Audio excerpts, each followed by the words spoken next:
Welcome to The Bottom Line. I'm Susan Kennedy. There are 9 members of the Montgomery County Council whose main job it is to fund the capital and operating budgets and approve all land use plans. Much of that work takes place behind the walls of 100 Maryland Avenue. But in this program, we will take you outside those walls to see how their work is affecting you. And we start this time with a program funded by the County Council that gives young students a place to go after the school bell signals the end of the day.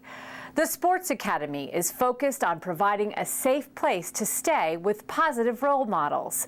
We met a group of special young women who are participating in the Sports Academy and giving back to the community at the same time. The bottom line here, creating the role models of the next generation. These young women are making a difference one strand at a time. This is the sign-in table for the Sports Academy we have inside. As part of the Sports Academy program at Wheaton High School, they have been creating wigs that will be donated to cancer patients. Okay, so I see lots of young women here creating beautiful wigs. Tell me a little bit about this project and what you all are hoping and trying to do. We made wigs for women that could not afford them for breast cancer. There's an organization that we'll be donating them to that they distribute throughout the metropolitan area. So these all the young ladies made the wigs for that project for women with breast cancer. Twice a week, the girls come to this classroom to comb, curl, and fashion their wigs for some thankful recipient. You're doing something good for somebody else. How does that make you feel?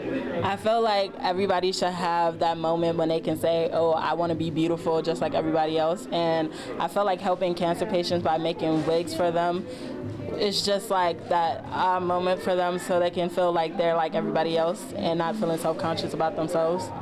The girls in the Sports Academy not only shared about some lessons in cosmetology they learned, they also told us what it felt like to give back to the community. Well, this is actually the first time I've ever made a wig or thought about making a wig, but I just thought it would be really interesting to do something for someone other than myself.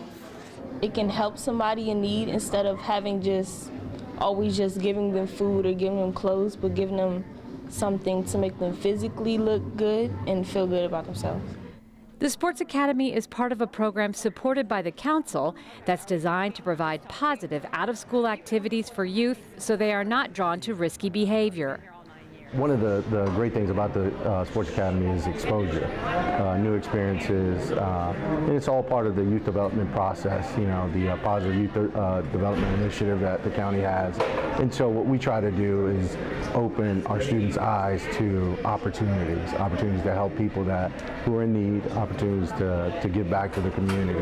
And so it gives them a sense of worth that they're giving back, you know, that they have an opportunity to help other people. So, which is crucially important. I feel like after school programs, they weren't available for me when I was younger, so I feel like now I should take advantage of every program that I can. And when I heard about the hair program, I thought, okay, that's something I like to do anyway, so I might as well just come and do it.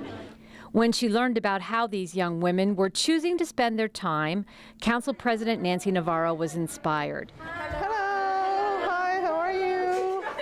She commended the group on their work and told them about her sister who died from cancer and how having a wig gave her so much confidence as she went through treatment. You guys have no idea that the positive impact that this is going to have on so many women, because it's really amazing. You don't think about it that much. It's like, oh, it's just hair, but it makes every difference to be able to put on a wig and put on your makeup and, you know, and look totally different. So what you guys are doing is extraordinary. You know, to see herself with hair again and to put makeup on and be able to go out and, you know, to celebrate Christmas with us, it made such a difference. And so it was extraordinary when I heard that this was a project that the Department of Recreation, along with these amazing girls, you know, we're putting together this amazing effort to actually build wigs from scratch and then style them and then donate them. And it just touched my heart in so many ways. These girls let their hair down as they immersed themselves in their creations. Pat Prather says the friendships that were struck as they gained confidence in themselves was priceless. Talk a little bit more about what happened here between them while they were making these wigs. I'm sure some friendships were bonded and some things happened here that helped them get to where they are today. Yes, they did. They worked as a team. They asked about the colors, of the coordination, and also we sit in groups and we talked about who I am and different things like that. So not only were they making wigs, they were talking as well. I've met people that I didn't know before, and we got to relate on a different level other than in the classrooms and through the hallways and things. And that's kind of nice. And then, I mean, you're not at home watching television or just kind of hanging out. You're actually kind of still doing something constructive. Does that make you feel good? Yes, because I really like making other people happy. So being able to do this for someone else is really nice. Oh, you want me to style? Navarro calls it a win-win for engaging youth. I do hair. Once in a while when my kids let me. The ends are always tougher. It's important to remember and to see the look on the faces of these young people who are choosing to be here, doing something absolutely wonderful, meaningful on so many levels. And we have to make sure that we continue to restore positions in that area. It's so important for us to know that there is that link between this activity and academic achievement, that there is a link between having a positive experience after school and choosing to stay in school. So these investments pay off 10 times fold. The sports academies are open to all high school students and are available at Blair, Wheaton, and Paint Branch high schools. For more information, visit montgomerycountymd.gov/rec. Montgomery County is Maryland's economic engine. The County Council has made stimulating job growth and supporting business a top priority. Part of the success story of the county is the many corporations that call this county home. California Tortilla is one of those companies. The bottom line, what started as a small Cal-Mex restaurant has evolved into a household favorite up and down the East Coast. We have fantastic engagement with our customers. Bob Phillips is the president of what aficionados affectionately call CalTor. Based in Rockville, the chain has 38 restaurants. California Tortilla just unveiled its new look at the original location in Bethesda. Phillips says the rebranding is not just about a new coat of paint and a change in decor. We really want the focus to be on the food.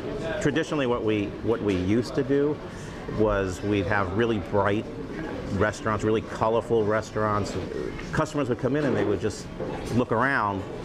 Now they focus on the food, and if you're a restaurant, that's a good thing to have people focus on.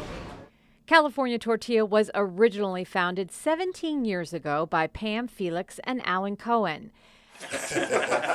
Phillips came into the picture in 2002, and in 2003, he and his partners purchased the California Tortilla trademark and started franchising the company. Today, there are more than 700 employees, some of whom have been with the company since day one. I've been here since 1999. 1999? Yeah. Wow, so why have you stayed so long? Great honors. Great honors, that's why. California Tortilla's world headquarters is in downtown Rockville. Montgomery County, he says, is a good place to do business. We've had tremendous support. We've had council people come to our office and talk to us. We've had, it's been great. It's been a great environment. One of the reasons we have no intention of leaving the county. The restaurant is known for its wall of flame that features 75 types of hot sauce. This is good stuff, but it's hot, but it's good. And for the infamous pen used to sign credit card slips that's held to the counter by a large, heavy chain. But in all seriousness, Phillips says, the priority is to offer what the consumer of today craves. As far as we know, we're the only company that uses, for example, number one avocados, Hass avocados. We could save a lot of money if we were to purchase a lower quality product. And you'd think you're just grinding it up and making guacamole, what difference does it make? But it really makes a big difference. There are tomatoes on the market called salsa tomatoes or B-grade tomatoes. They're not as good as 100% Roma tomatoes that we use in our salsa. It's, you know, these things sometimes slow down our growth, but we don't want to give that up. I mean, that's an important part of who we are, what makes us proud to get up in the morning and go to work. So it's really important that we stick to those values. In the rebranded Bethesda location, an exhibition kitchen was installed where customers can see the ingredients being prepared several times throughout the day. She's getting, look, those are the Haas avocados, right? Those are #1 Haas avocados. And where do you get those from? We have a local produce supplier, and they come generally from California. Okay. So she is slicing them up. One of our partners is a trained chef, and he's created all the recipes. You either get it right or you don't. We always get it right. Yeah, it's good. Rama, did it take a lot of practice? Yeah. Yeah, I bet it does. Our policy is to make our foods in small batches all throughout the day. So this guacamole will probably be used at the end of lunch. Oh, wow. Everything's done by hand. That's amazing. The real secret is using the right ingredients and making it frequently. Yeah. Thank you.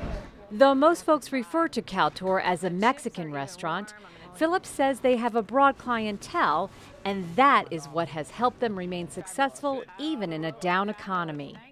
Food is very, very popular today among young people, among people my age, your age, all ages love Mexican food. But you do have competition. How do you work with that, to keep yourselves ahead of the game? That's a great question. Actually, we compete with many more companies, restaurant companies, than traditional Mexican burrito restaurants. We are competing for that lunchtime, dinner time business with all restaurants. So it's very, it's challenging. Montgomery County in particular, DC market in general, has become very attractive to competitors from outside. If you keep an eye on the little exhibition kitchen, you'll see them making all the sauces, all the dressings, all the salsa, the guacamole. So we hope that our competitive advantages, we know the market, we live here, we have been doing business here for 17 years, so we hope we have a competitive advantage in terms of understanding what our customers really want. And I think as long as we stick to that game plan, the competition is not gonna bother us. California Tortilla also markets to an email list. Those subscribers receive the company's Taco Talk that allows them to push promotions. Phillips also told us over the years they have increased their charitable giving in the county through Manna Food and Share Our Strength. It's all part of giving back to the community that has been so good to them. What do you see? Where do you see yourself in 10, 15, 20 years? Well, I hope we stick with our core values, which is providing a great quality product and buying only the best ingredients and treating people correctly. And hopefully if we do all those things, we will achieve growth. And growth is really what we would like to achieve. I think a larger company gives us more opportunity to make a bigger impact in our employees' lives and in our shareholders' lives. So growth is important in a company.